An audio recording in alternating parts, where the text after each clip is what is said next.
একটা রাত বেঁধে দিলে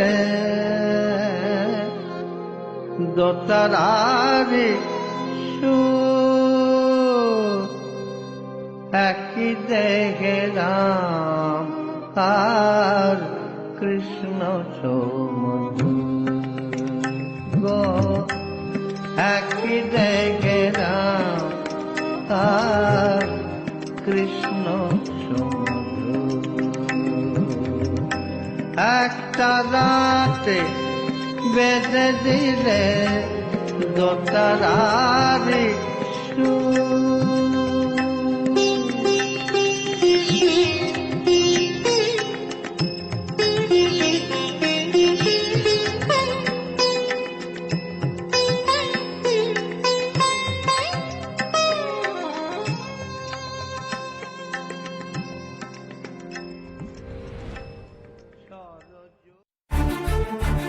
এবং মা শারদাকে উপলক্ষ করে দুর্গার মহিমা যেভাবে উচ্চারিত হচ্ছে, তখন মনে হয় মা দুর্গাও সঙ্গে সঙ্গে she will start moving because she did move again in the temple of Avatarini. যখন শ্রীরামকৃষ্ণ ভাবছেন যে এই মা জীবন্ত কিনা, তখন মন্দিরের স্টাফকে কি বলবে সেই সবের তোয়াক্কা না করে তিনি মায়ের নাকের নিচে তুলো ধরেছিলেন এবং দেখেছিলেন তুলো ঠিক ঠিক করে কাঁপছে।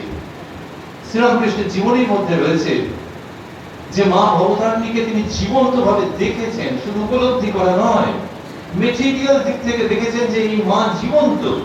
ওই জন্য বলতেন যে মৃন্ময়ী কি বলছো, এই মা চিন্ময়ী। এই যে মাকে তিনি দেখেছেন, আমাদের মনে হয় ভাবতে ইচ্ছে করে যে 2018 সালেও আমাদের অতদূর ক্ষমতা নেই, কিন্তু মনে মনে খুব ভাবতে ইচ্ছে করে যে মা জীবন্ত হয়ে উঠবেন যখন স্বামী বিবেকানন্দ মা শারদা সম্পর্কে এবং তার দুর্গা রূপ সম্বন্ধে কি বলছেন সে যদি মায়ের সামনে ভক্তি ভরে কেউ পাঠ করে। এই যে মা দুর্গা, অন্যদিক থেকে যদি ভাবি যে তিনি সকলকে অভয় আশ্রয় দিচ্ছেন, এই যে অভয় আশ্রয় দিচ্ছেন মা দুর্গার রূপে বা মা শারদার রূপে মা দুর্গা, এটা খুব চমৎকার। আমরা ওই যে প্রথমে মেগা ইভেন্টের কথা বলছিলাম আর ব্যবসার কথা বলছিলাম, সেটা হয়তো একটু বাড়াবাড়ি হয়ে গেছে এখনকার দিনে, ভবিষ্যতে হয়তো অন্যরকম রূপ নেবে, কিন্তু এটাতে কোনো সন্দেহ নেই যে যে মানুষটা প্যান্ডেলের কাজ করেন, যে মানুষটা ঘরের ব্যবসা করেন, আরো আরো আরো আরো কত প্রফেশনের সঙ্গে যুক্ত মানুষ, তারা বেচারীরা এই দুর্গাপুজোর কটা দিনে যেটুকুনি সঞ্চয় করতে পারে তা দিয়ে হয়তো সারা বছর তাদের রসদ থেকে যায়। যেটা তারা বলেন যে মা দুর্গা দেখছেন, এবং এই যারা বলেন তাদের মধ্যে হিন্দুও আছেন, মুসলমানও আছেন। সেখানে কত মুসলমান মানুষ এই পুজোর সঙ্গে জড়িত থাকেন, যদি আমরা হিসেবটা পেতাম আমরা হয়তো অবাক হয়ে যেতাম। তো এই যে মা সকলকে আশ্রয় দিচ্ছেন, এটার মধ্যে কোনো সন্দেহ নেই। আর মা দুর্গার পুজোকে কেন্দ্র করে বিশেষ করে বাঙালিদের মধ্যে কি আনন্দের একটা হিল্লোল কল্লোল বয়ে যায়। শুধু এই হিল্লোল কল্লোলের সময় আমরা অন্যদের কথা খুব একটা মনে রাখতে পারি না। আমরা যারা ওয়েল অফ, আমরা নিজেরা মিলে দুর্গাপুজো করি, কিন্তু যাদের মনে কষ্ট আছে তাদের কথা আমরা মনে রাখতে পারি না। অনেক সময় দুর্গাপুজো উপলক্ষে কম্বল বিতরণ হয়, কিন্তু সেটাও খুব রিচুয়ালিস্টিক হয়ে যায়, এবং আমি অনেক জায়গা থেকে রিপোর্ট পেয়েছি যে ও কম্বল গায়ে দেওয়া যায় না, কিন্তু বারবারই বিতরণ হয়ে গেছে। এই যে বহু মানুষকে মনে রাখা, এইটা আমরা মা শারদার কাছ থেকে শিখতে পারি। ধরুন কিছুদিন আগে যে ব্রিজ ভেঙে পড়েছে, এবং একটা ব্রিজ ভেঙেছে, আরেকটা ভেঙে গেছে, হয়তো অল্প একটু একটা ভঙ্গ করছে। আমি মাঝেরহাটের ওখান দিয়ে আসছিলাম মাঝখানে কয়েকটা দিন, সপ্তাহখানেক আগে, সপ্তাহখানেক কি 10 দিন, ওটা ছিল 11ই সেপ্টেম্বর, মাসখানেক আগে। মাঝেরহাটের ওখান দিয়ে আসছিলাম, তখন ওই রাস্তাঘাটগুলো ঠিকঠাক মতো হয়নি এখন, তখনও এদিক দিয়ে ওদিক দিয়ে লোককে পাস করাচ্ছে, গাড়ি পাস করাচ্ছে। আমি রাত্রির দিকে আসছিলাম, একটা অনুষ্ঠান কোথাও ছিল, তো যিনি চালাচ্ছিলেন ওলার ড্রাইভার, তিনি আমাকে বললেন যে এই দেখুন এই জায়গাটাতে ভেঙে পড়েছিল। বলতে বলতে আমরা যখন একটা অন্য রাস্তা দিয়ে বাইপাস করে বেরিয়ে আসছি, তখন তিনি বলছেন আমাকে, কম বয়সী একটি ছেলে বলছে যে জানেন তো কি প্যাথেটিক, ওখানকারই ছেলে, যে একজন ভেতরে আটকা পড়েছিল এবং বোঝা যায়নি, পরে তাকে বলে সে যা ঘটনা করতে আরম্ভ করলো খুব দুঃখের। তার সঙ্গে আবার রাজনীতির খেলাগুলো বলছিল। কি করব বলছে শুনছি। এই যে দুঃখের ঘটনা যে ব্রিজ পড়লো এবং কোন বড় লোক চাপা পড়েছেন তা নয়, নিতান্ত গরিব লোক চাপা পড়েছে। যে চাপা পড়া মানে একটা লোক চাপা পড়লো মানে ও মরলো আর ওর সংসারটাও চাপা পড়ে গেল। এইটা আমাদের না হৃদয়ে দাগ কাটে না। আমি হোয়াটসঅ্যাপে নয় করে 15 থেকে 20 খানা জোকস পেয়েছি এই ব্রিজ ভেঙে পড়া নিয়ে। খুব ক্ষুরধার বুদ্ধিযুক্ত জোকস। কতগুলো পড়েই আমার দাঁত বেরিয়ে গেছে, যে হাসি লেগেছে। তারপরে ওলার ড্রাইভারের কথা মনে পড়েছে যে জোকস গুলো যার প্রাণ এবং যার সংসারের বিনিময় হয়েছে, সেই মানুষটার কোনো ফিলিং আমাদের স্পর্শ করেনি। আমরা এত বেশি নাগরিক সভ্যতার মধ্যে রয়েছি বা অসভ্যতার মধ্যে রয়েছি, যেখানে ব্রিজ ভেঙে পড়া নিয়ে চুটকুলা প্রচুর তৈরি করতে পারছি, কিন্তু এক চুটকিও ভাবছি না যে যে লোকটা মরে গেল এবং যে লোকটা ওই কংক্রিটের তলায় বসে তলায় ঘুমো ঘুমো করছিল, পরে তার প্রাণহীন দেহ পার করলো। যখন দুর্গাপুজোর কাছাকাছি এই ঘটনা, তো ওই পরিবারের দুর্গাপুজোতে কি অবস্থা আমরা অনুমান করতে পারি। সেই জায়গা থেকে আমরা যদি মা শারদার কথায় আসি, যেখানে কিনা তিনি দেবীর আসনে প্রতিষ্ঠিত, লোকে এসে তার পা পুজো করছে, শ্রীচরণ পুজো করছে, সেই সময় ওই উদ্বোধন বাগবাজারের বস্তিতে একটা বউকে তার বর মারছে মদ খেয়েছে। তখন মা বলছেন যে মিনসে তুই বউটাকে মেরে ফেলবি নাকি? এটা না বললেও পারতেন, কি দরকার আছে? মাতালের ঘরের কাহিনী, why should she interfere? যাকে কিনা দেবী রূপে পুজো করা হচ্ছে। কিন্তু তার ভেতরে যে অবস্থা, সেখানে বউটা মার খাচ্ছে, তাহলে আমি মা কিসে? মানে সেই বউটার নিজের গর্ভধারিণী যদি উপস্থিত থাকতেন, তাহলে তিনি যেরকম ছটফট করতেন, শারদা সেরকম ছটফট করেছেন বলেই লোকে তাকে শারদা বলে না, বলে মা শারদা। সেইটা তার মধ্যেকার যে ব্যাকুলতা, আমার মনে হয় যে সত্যি সত্যি আপনারা কতটা মানবেন জানি না, আমার ইচ্ছে যে আপনারা মেনে নিন যে যেসব মানুষগুলো তার সংস্পর্শে এসেছে, তাদের নিজেদের গর্ভধারিণী মায়ের ওই মানুষগুলোর জন্য, নিজের সন্তানের জন্য যে কনসার্ন ছিল, এই মা শারদাটাকে ছাপিয়ে গেছে। তার মানে কাউকে বিট করে দিয়েছেন তা নয়, কিন্তু মাতৃত্ব এট ইটস বেস্ট, যে তোমার কাছে কিচ্ছু চাই না, তোমাকে ভালোবাসি, তোমার গুণগুলো সহ ভালোবাসি, আর তোমার দোষগুলো নিয়েও ভালোবাসি। কেন না, ওই দোষগুলোকে যদি আমি ঠিকঠাক করে নিতে না পারলাম, তাহলে আমি কিসের মা?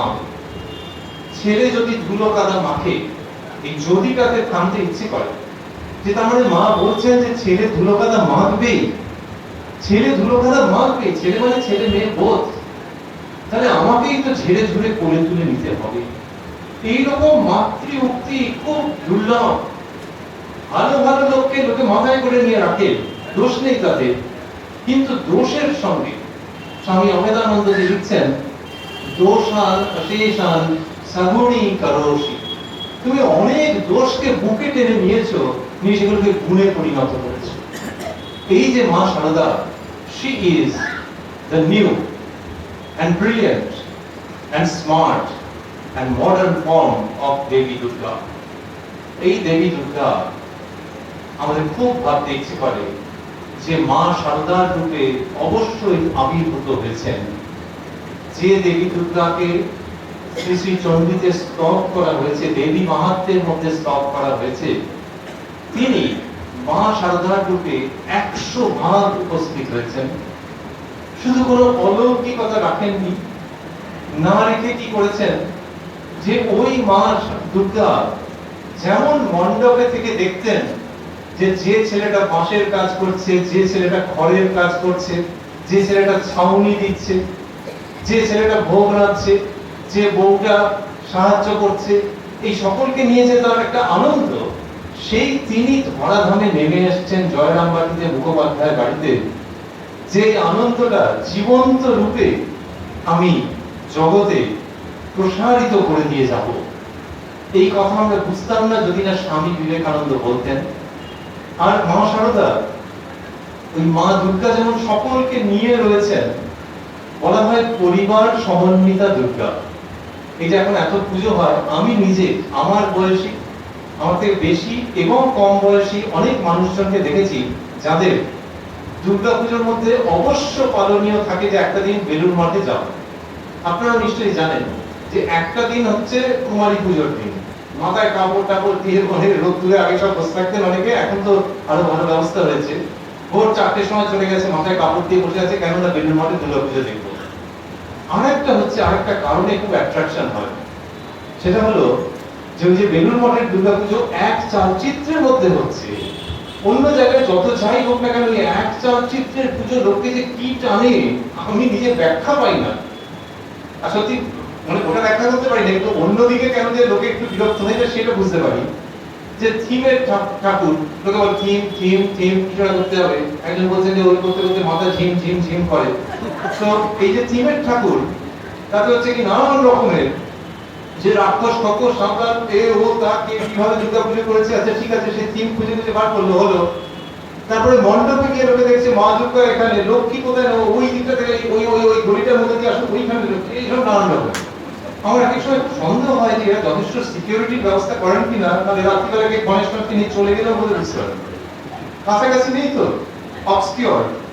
সেখানে বেলুড় মঠে ওই যে এক চালচিত্রের মধ্যে সকলে এইটা খুব পছন্দ করেন সকলে। আমার মনে হয় যে এক চালচিত্রের মধ্যে থাকলে যদি আমি ক্যামেরায় ছবি নিই, তাহলে এমন কিছু একটা ফাটাফাটি পিস অফ আর্ট নয় যে এক চালচিত্রের মধ্যে থাকলেই খুব ভালো লাগছে, কিন্তু তাও লোকে আকৃষ্ট হয়। কেন? মনে হয় ওই যে কনসেপ্ট যে মা দুর্গা সকলকে নিয়ে রয়েছেন, এবং চালচিত্রের মধ্যে আপনারাও যদি দেখেছেন বা বাড়ি গিয়েও যদি স্টিল ছবি দেখেন, যে সেই চালচিত্রের মধ্যে না বিভিন্ন জন্তু জানোয়ার সব রয়েছে, পাখি টাকি রয়েছে। এই যে সকলকে নিয়ে মা দুর্গা রয়েছেন, পরিবার সমন্বিতা দুর্গা, এই রূপটা খুব ভালো লাগে। যে প্লিজ ওটা স্প্লিট করো। এখন ওই পাখি টাকি যে রয়েছে ওর সঙ্গে মা দুর্গার কি সম্পর্ক বলা মুশকিল, কিন্তু পোষা পাখি গঙ্গারাম, মা সারদা কি করছেন, সেই গঙ্গারাম যখন ডাকছে, এমনিতে লোকের বাড়িতে পোষা পাখি থাকলে লোকে যত্নআত্তি করে, কিন্তু সকলে তাজ্জব হয়ে গেছে যে গঙ্গারাম যখন ডাকছে তখন মা সারদা বলছেন যাই বাবা, এবং ঠিক মনে হচ্ছে না মানুষের সন্তান কোথায় ডেকেছে, মা সারদা গিয়ে তাকে দানা পানি দিচ্ছেন, এবং এটাতে লোকে মুগ্ধ হয়ে গেছে। কোনো ভিডিওতে তার ছবি টবি তোলা নেই, কিছু নেই, কিন্তু গঙ্গারাম ডাকছে, এবং গঙ্গারামের মা যদি কেউ থেকে থাকে তো এই মা সারদা পায়ের বাতের ব্যথা নিয়ে খোঁড়াতে খোঁড়াতে যাচ্ছেন যে গঙ্গারামকে খাওয়াতে হবে বলে। এই মা সারদার যে জীবন এবং তার আশেপাশে যারা রয়েছেন, অ্যাবসলিউটলি পরিবার সমন্বিতা দুর্গা। আর মা দুর্গার পরিবারে ওই লক্ষ্মী সরস্বতী কার্তিক গণেশ ওদিকে মহাদেব রয়েছেন, এরা তো ব্লাড রিলেশন রয়েছে। আর মা সারদার যে পরিবার, সেখানে ব্লাড রিলেশন তো খুঁজে পাওয়া দুষ্কর। ব্লাড রিলেশনের যারা তারাও আপন, আর যাদের সঙ্গে ব্লাড রিলেশন প্রসঙ্গই নেই, হিন্দু মুসলমান বিভিন্ন লোক তারাও রয়েছেন। এইটা মা সারদার যে পরিবার, সেটা অসীম বিস্তৃত পরিবার। অসীম কথাটা যে অসীম বাড়িতে সেই বলছি তা নয়, এই জন্য বলছি যে যখন একজন ভক্তিমান ছেলে সামনে বসে ফুল দিচ্ছে ঠাকুরের পায়ে, তখন মা বলছেন যে বাবা ফুল দাও, যারা এসেছে যারা আসছে তাদের সকলের জন্যই পায়ে ফুল দাও। এই যে বললেন যারা আসছে, এই কি চমৎকার শব্দ। তার মানে যারা আমাকে রক্ত মাংসের শরীরে দেখতে পাবে না, আমি তাদের জন্যও এসেছি। আর সেই ছেলেকে বলছেন যে বাবা যারা এসেছে যারা আসছে তাদের জন্য ফুল দাও। তার মানে তার যে চালচিত্রটা সেটা সত্যি সত্যি it is bordering on infinity, অসীমকে স্পর্শ করে আছে। যে যারা আমায় দেখতে পেল, আর যারা পেল না, যারা নাস্তিক, যারা ধর্ম মানে না, যারা কিনা এখন পৃথিবীতে জন্মগ্রহণ করেনি, আমি তাদেরও মা, বাবা তাদের নাম করে ফুল দাও। এই পরিবার সমন্বিতা দুর্গা আমরা কোথায় পাবো? আর মা দুর্গার মধ্যে কি হয়েছে, মা দুর্গার মধ্যে দেখা যায় বাচ্চা ছেলেরা আগে, ছেলে মেয়েরা আগে একটু ভয় ভয় পেত, এখন তো আর্টের দুর্গা হয়ে অন্যরকম হয়ে গেছে। তো ভয় ভয় পেতো কোথায়? ভেবে দেখেন আমরাও ছোট বয়সে হয়তো একটুখানি সংকোচের সঙ্গে তাকিয়েছি, সেটা হচ্ছে যে মোষের উপরে ত্রিশূল এবং ওই জায়গাটা ব্লিড করছে, ওখান থেকে ফুঁড়ে বেরোচ্ছে অসুর, একটু ভয় ভয় পাওয়ারই কথা। বা কেউ যদি ভয় ভয় পেয়ে যায় তাহলে হয়তো আর্টিস্ট ভাববেন, যিনি তৈরি করেছেন মূর্তি, তিনি ভাববেন যে হ্যাঁ মূর্তি সার্থক, কারণ ওই জায়গাটাতে ভয় ভয় পাচ্ছে, যে ব্লিড করছে মহিষাসুর, মহিষ ব্লিড করছে, ওই জায়গায় অসুর বেরোচ্ছে। কোথাও কোথাও দেখা যাবে যে অসুরের বুকে তিনি স্ট্যাব করে দিয়েছেন একেবারে ত্রিশূল, এবং তাই আছে পুরাণের বর্ণনা। এই যে স্ট্যাব করছেন এবং ব্লিড করছে, এইটা মা শারদার ক্ষেত্রে নেই। কেননা তিনি বলছেন তার আর অস্ত্র শস্ত্র ধারণ করতে হয়নি, তিনি বলেই দিলেন যে ছেলে যদি ধুলো পাতা মাখে, অর্থাৎ ওই রকম একটা নয়, হাজার হাজার মহিষাসুরকে নিয়ে তিনি ডিল করছেন এবং করবেন, এবং তার জন্য she did not take up weapon। তিনি বলছেন যে মা ধুলো কাদা ঝেড়ে কোলে তুলে নেবেন। দেবী যে ওরকম করেছিলেন সেটাও অসুরের কল্যাণের স্মার্ট রূপে দেবী বাগিয়ে। স্মার্ট কৃষ্ণ সম্পর্কে স্বামী বিবেকানন্দ বলেছিলেন যে আরে অবতার কি বলছো, এই অবতার হচ্ছে the latest and the most perfect. তার মানে আগের অবতারদের ক্ষেত্রে পারফেকশনের একটুখানি কম বেশি ছিল, এখনকার দিনে দ্য মোস্ট পারফেক্ট রূপে তিনি রামকৃষ্ণ রূপে আবির্ভূত হয়েছেন।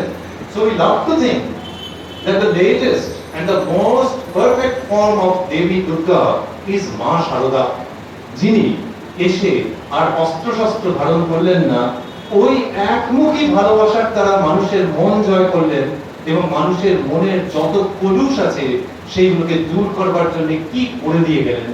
আমরা যারা অনেক কিসিমের পরিবেশে গিয়ে অভ্যস্ত, আমি এখানে রয়েছি, অরিজিৎ বাবু ভেতরে রয়েছেন, এই আমরা বিভিন্ন ধরনের মানুষকে দেখি, তো দেখি অবাক হয়ে যাই যে আমি যদি কোনো ফোরামে রামকৃষ্ণদেবের কথা বলতে আরম্ভ করি একটা এক্সপেরিমেন্ট হিসেবে, যে 10 জন বসে আছেন আমার কলিগ কি ছাত্রছাত্রী, তাহলে 10 জনেরই মনোযোগ পাবো কিনা বলা মুশকিল।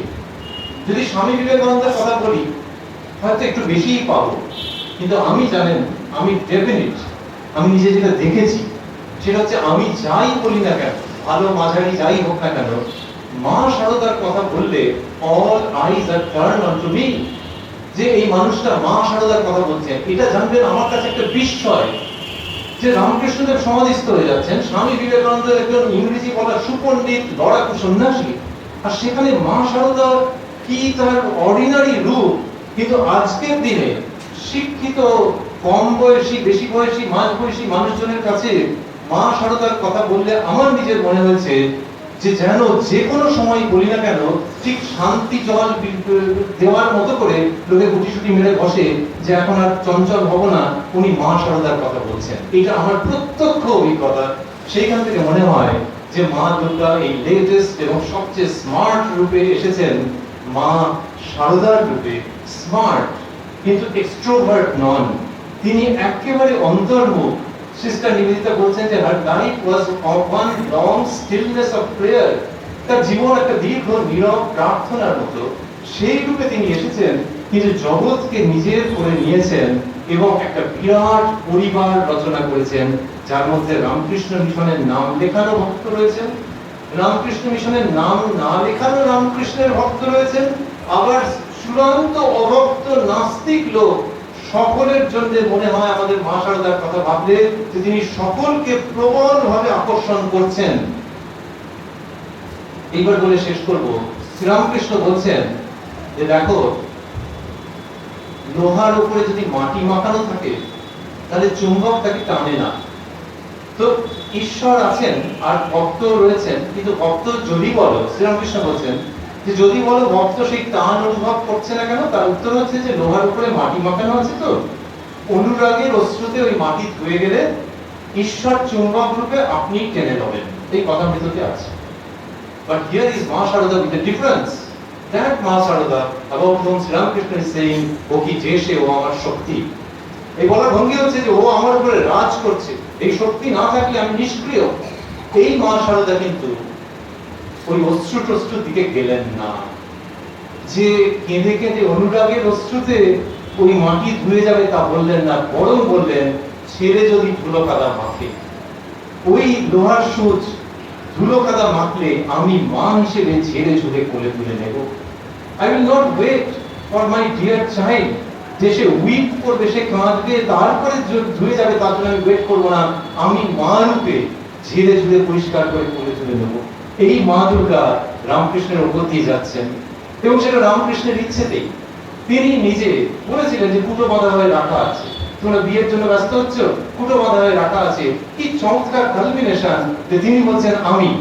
কাশীপুরে শ্রীরামকৃষ্ণ বললেন যে এ আর এমন কি করেছে তোমাকে ঢের বেশি করতে হবে, দিস ইজ ডুইং ঢের বেশি, যেখানে বলছেন যে যদি ধুলো কাদা মাকে আমি ঝেড়ে ঝুড়ে কোলে তুলে নেবো। এই মা দুর্গা এখন আবির্ভূত হয়েছেন আমাদের কাছে। আমাদের শুধু তাকে স্মরণ করা, যে ছোটবেলা থেকে, আমি তো ধরুন ছোটবেলা থেকে এইসব ভাবনার মধ্যে ছিলাম না, জানতাম না। তারপরে কোনো একটা শুভ মুহূর্তে এই দিকে মন এসছে, আপনাদের সকলেরই তাই, অল্প বিস্তর।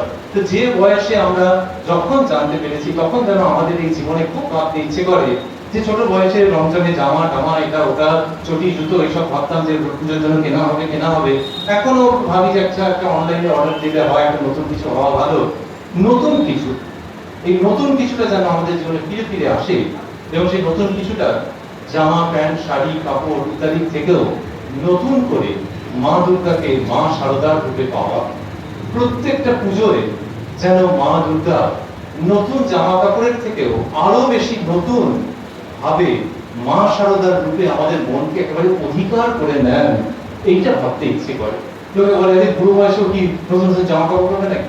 তো বুড়ো বয়সেও যখনই বয়স হচ্ছে আমাদের, তখন আরো নতুন হতে চাইবো, এবং ওই দুর্গাকে মা শারদার রূপে ভাবতে চাইবো। এই নতুনত্বকে বরণ করতে চাই, এই নতুনত্বকে ওয়েলকাম করতে চাই, আর ভাবতে চাই অসীম বাবু আজকে যে অনুষ্ঠান করেছেন যে দুর্গা পুজো উপলক্ষে মহালয়ার উপলক্ষে, আজকে কি মহালয়া?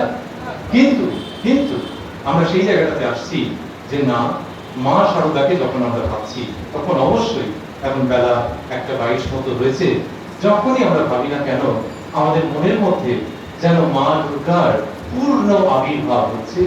সকাল বিকেল সন্ধে যে তারিখেই ভাবি না কেন, সেই মা দুর্গার পূর্ণ আবির্ভাব হচ্ছে, পূর্ণ বিকাশ হচ্ছে, পূর্ণ স্বরূপে উদ্বোধন হচ্ছে, যার সঙ্গে একটি কথা খুব জড়িত, অকাল বোধন।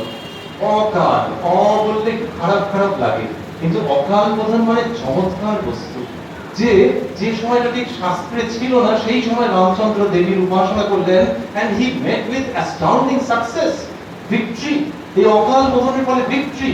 আমাদের জীবনেও আমরা যখনই মা শারদাকে স্মরণ করি না কেন, আমাদের খুব ভাবতে ইচ্ছে করে, তখনই ভেতরে ভেতরে মা দুর্গার অকাল বোধন শুরু হয়, এবং জ্যান্ত শারদার মাধ্যমে মা দুর্গার সেই অকাল বোধন, সকাল হোক দুপুর হোক রাত্রি হোক, আমরা এই জ্যান্ত দুর্গা মা শারদার কথা ভাবছি। মানে আমাদের জীবনে, so we are grateful to Asim বাবু এন্ড অর্গানাইজার্স, যে আমাদের জীবনে যখনই মা শারদার কথা ভাবছি, তখন ক্যালেন্ডার দরকার নেই, মেগা পুজোর দরকার নেই, অ্যাডভার্টাইজমেন্ট স্পন্সরশিপের দরকার নেই, সেগুলো তাদের মতো থাকুক এবং ফ্লারিশ করুক, কিন্তু আমাদের জীবনে ফ্লারিশ করুক মাতৃভক্তি, এবং মাকে আমরা যখনই ভাববো, তখনই আমাদের জীবনে যেন সবচেয়ে মঙ্গলপ্রদ অকাল বোধনের সূচনা হয়। মায়ের শ্রীচরণে এই প্রার্থনা জানিয়ে শেষ করি। ধন্যবাদ।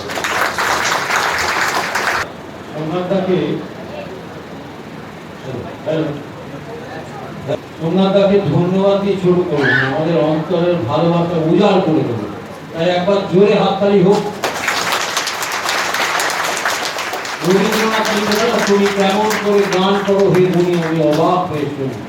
আমরা বলবো তুমি কেমন করে মায়ের কথা বলো, আর আমরা অবাক হয়ে শুনি। সত্যি তো এত সুন্দর ব্যাখ্যা। এবং আর একটা আনন্দের সংবাদ দিয়ে রাখি, নিউজ 18 বলে একটা চ্যানেল আছে, যে চ্যানেলে সোমনাথদা কথামৃত নিয়মিত বলছেন। ওই শাশুড়ি বৌমার ঝগড়া না শুনে যদি আমরা একটু এইগুলো শুনি, তাহলে আমাদের রোজই কিন্তু ভক্ত সম্মেলন হতে পারে। তো যাই হোক, এটা খুব আনন্দের কথা, আমি তবুও মনে করিয়ে দিলাম। জয়ন্ত যে সময় আমাকে জিজ্ঞেস করেছে যে কোন চ্যানেল, তখন আর আমার ওকে বারণ করবার উপায় নেই যে না এটা না বললেও হতো। যখন বলেছে সেটা মানে আমার প্রচার তো নয়, বুঝতেই পারছেন যে ঠাকুরের কথা প্রসঙ্গে এসছে। নিউজ 18 বাংলা, যেটা আগে ইটিভি নিউজ বাংলা ছিল, সেইটা ওই চ্যানেলে সকাল 6:30 থেকে 7টা সোমবার থেকে শনিবার এই অনুষ্ঠানটা হয়। রবিবারটা বাদ থাকে নিউজ 18 বাংলা 6:30 থেকে 7টা শ্রীরামকৃষ্ণের কথামৃত পাঠ এবং আলোচনা থাকে। তার মধ্যে সোম মঙ্গল বুধ এই 3টে দিন নতুন থাকে, আর বৃহস্পতি শুক্র শনি রিপিটেড হয়। এই সবকটা অনুষ্ঠানই আবার নিউজ 18 বাংলার ফেসবুক পেজেও আছে, কিন্তু যারা টিভিতে দেখতে চান এবং সরাসরি তাদের জন্য ওইটুকুনি বক্তব্য যে সকাল 6:30 থেকে 7টায় কথামৃত। ভালোই দিলাম, আর অনেকেই জানেন এটা, যদিও নতুন কিছু নয়। আর এবার একটু কথা হলো, আবার আমরা গানে চলে যাব। তার মাঝখানে একটি প্রয়োজনীয় কথা বলে নিই, সেটা হচ্ছে খালি পেটে ধর্ম হয় না। তো সুতরাং আমাদের লাঞ্চ প্যাকেটের ব্যবস্থা রেডি হয়ে আছে। আমি সকলকে অনুরোধ করবো, আপনারা আপনাদের ওই কার্ডটি বার করে যে লাঞ্চ কুপনটা আছে এটা ছিঁড়ে রেডি করে রাখুন। আপনার হাতে লাঞ্চ প্যাকেট চলে যাবে এবং সেই কুপন হয় না। আমি আমার ভাই বোনকেও বলেছি, আরেকামায় আছে শ্রেষ্ঠাংশু মুখ্যমন্ত্রীর ভাই বোনকেও বলেছি এটা গাইবি, সারা বিশ্বের দরবারে এটা পৌঁছে দিতে হবে গান। বড় সুন্দর গান, কোনো মিউজিক লাগে না, খালি গলায় গাই না, যেন মনে হয় হাজারটা সুর আপনার গলায় আসছে, এত অপূর্ব গান। এই গানটাকে শুরু করছি।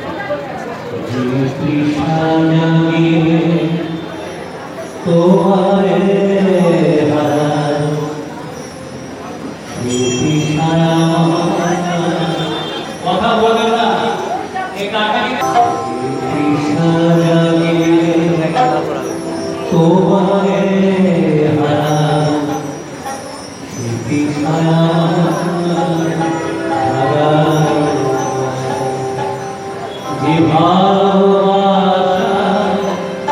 তোমারে ভুলে যে ভালোবাসা, তোমারে ভুলে সে ভালোবাসা।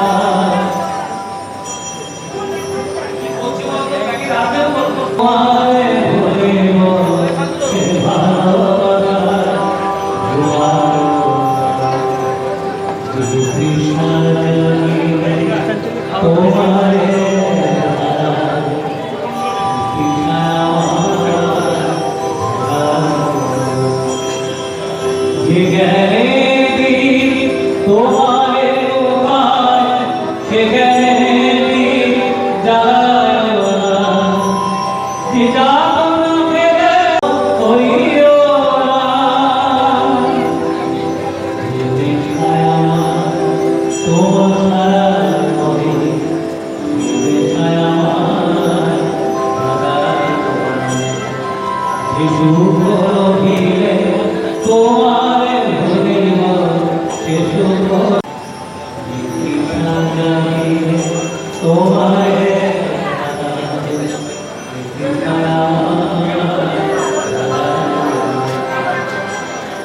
এবারে গানটি লেখা অসীম স্যার, ভগবান দেখো শ্রীরামকৃষ্ণের জন্মদিন কলকাতা।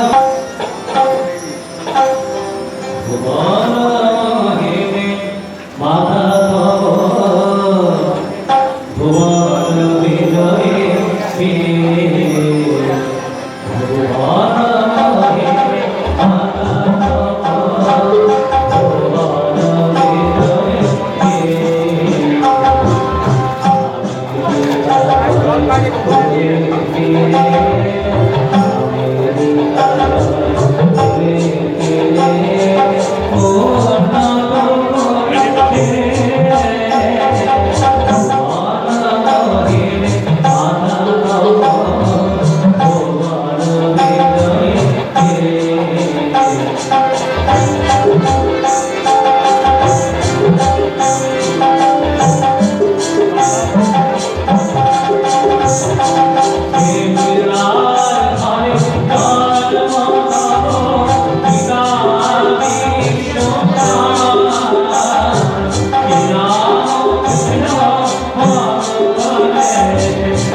শ্রীরামকৃষ্ণের এই বিখ্যাত গান আমার সুর।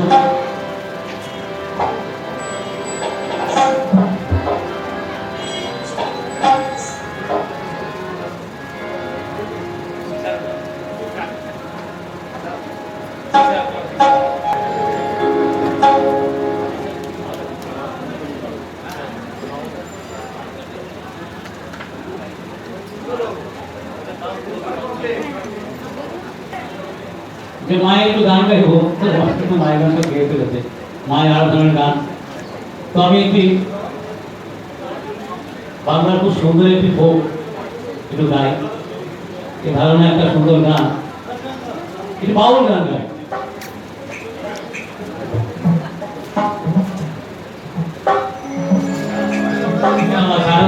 অসাধারণ বাজায় এই মিউজিশিয়ানরা, বহু জায়গায় আমার সঙ্গে বাজায়, ভালো লাগে। তারে ধরতে নারী ঘুরে বলি, তারে ধরতে নারী ঘুরে বলি, সবাই মন দিয়ে খাও, মুখে তোমরা কথা বলো না, মন দিয়ে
খুশি করো না, বলো তুমি করোনা আমি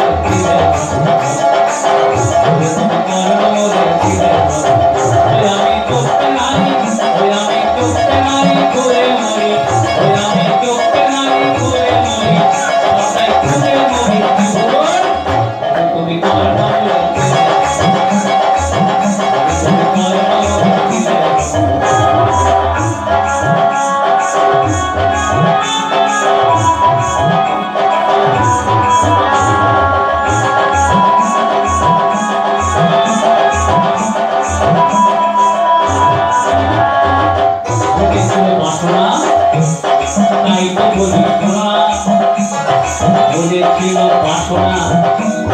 তাই তো বলি তোমরা তোমরা কি চাই ভেবে দেখো, তাই বলো না, তোমরা কি চাই ভেবে দেখো, তাই বলো না। ভাই তুই পৃথিবীতে কি করে এলে? কেন আমি তোমার থেকে মানুষ করেছি, বড় কি লাগছে? তোমার তাকে মানুষ করে নিজের স্বার্থ নিয়ে চলো, আমি স্বামী কথা বলে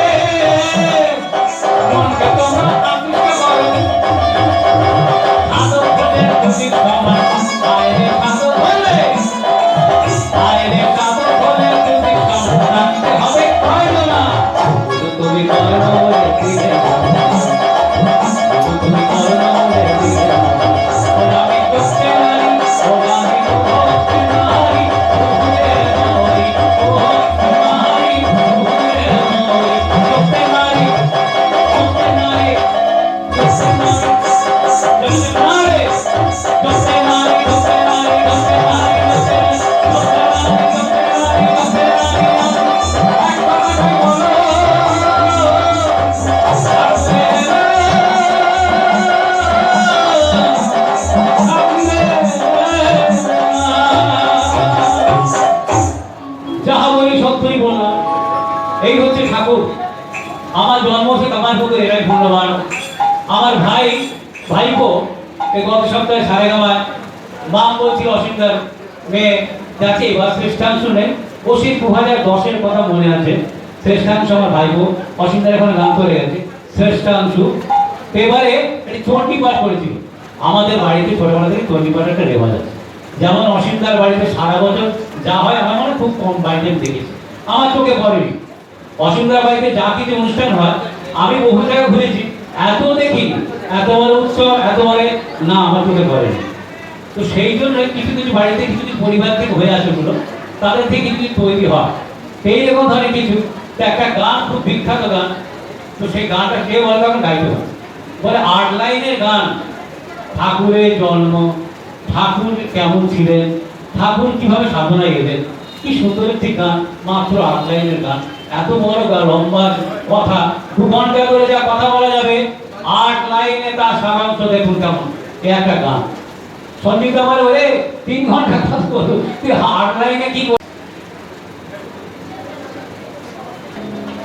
ওম স্থাপকায় চ ধর্মস্য সর্বধর্মসারপিণে অবতার বরিষ্ঠায় কৃষ্ণায় তে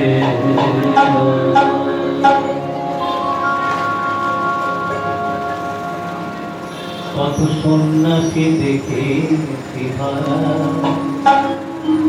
8 লাইনে 3 ঘন্টার বক্তব্যটা 8 লাইনে। এই সন্ন্যাসী গৃহবাসী উদাসী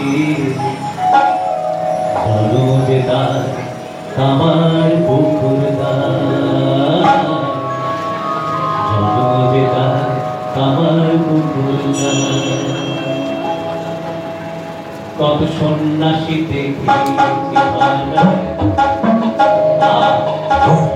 কত সন্ন্যাসী দেখেছি এই সন্ন্যাসী গৃহবাসী এই সন্ন্যাসী গৃহবাসী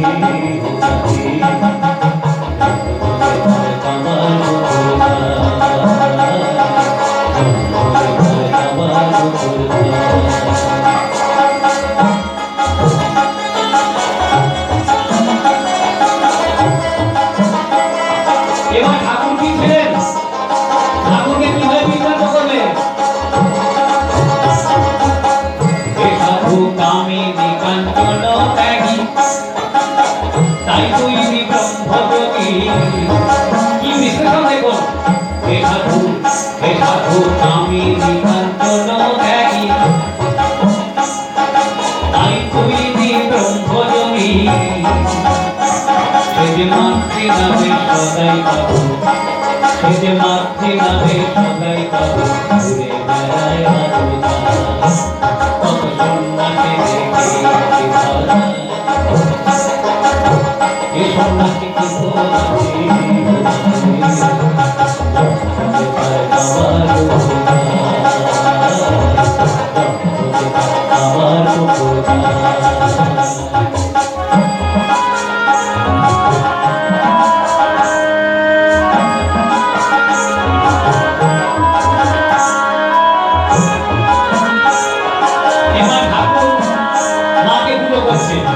কি অসম্ভব ব্যাপার। তাকে পুজো হচ্ছে ষষ্ঠী পুজো।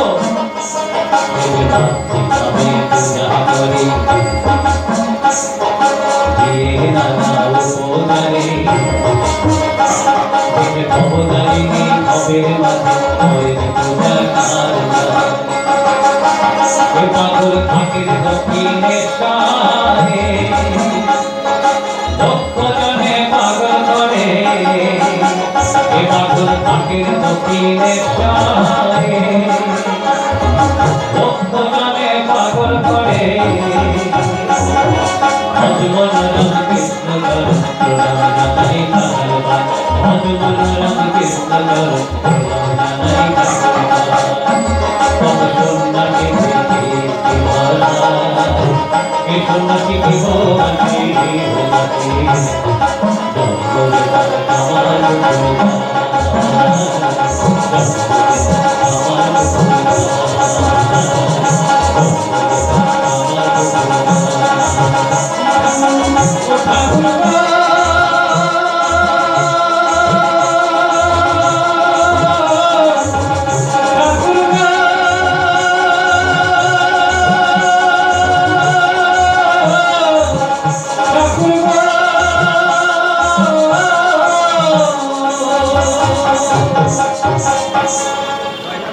ঠাকুর জয় ঠাকুর জয়।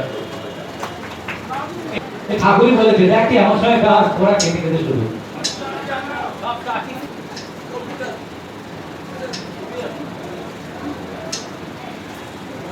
কত করে তিনি গুছিয়ে নিয়ে গানটা গাইলেন এবং আমি প্রথমে বলে রেখেছিলাম এই গানটা কিন্তু গাইতে হবে সাধক ভবানন্দ চক্রবর্তীর লেখা অসাধারণ গান।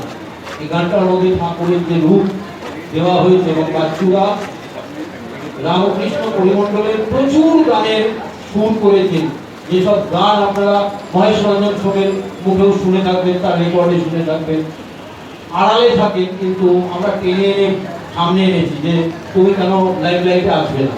তো যাই হোক, এখন সেই মানুষটাকে আমরা বরণ করে নেব।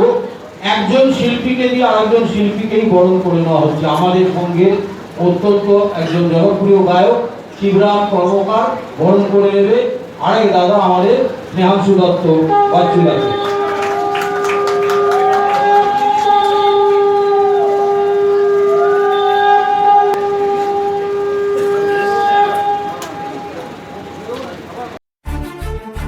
कृष्णः परब्रह्म नित्यः पूर्णः सनातनः इति ज्ञानं समाश्रित्य मुक्तज्ञानं लभेत ध्रुवम्।